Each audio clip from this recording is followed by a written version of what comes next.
Hammamiz yaxshi bilamizki, soliqlar har bitta davlatning moliyaviy barqarorligi, rivojlanish uchun muhim ahamiyatga ega.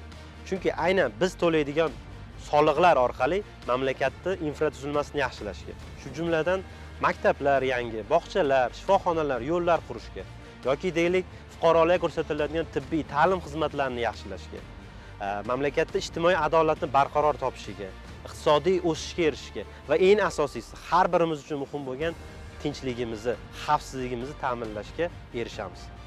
Shu nuqtai nazardan olganda aslida soliqlarni to'lash bu bizni nafaqat konstitutsiyada belgilangan qonuniy burchimiz, balki meni nazdimda bu halollik va ijtimoiy mas'uliyat yuki hamdir.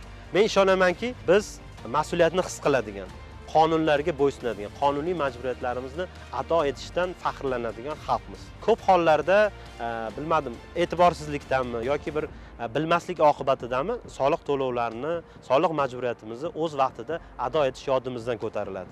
Aziz do'stlar, aziz hamyurtlar, siz ham o'zingizni davlat va jamiyat oldidagi burchingizni, o'zingizni qonuniy, ijtimoiy mas'uliyatingizni ado etishga va eng asosiysi soliqlarni to'lash orqali ijtimoiy adolatni tarafdori ekanligingizni ko'rsatishga chaqirib qolaman.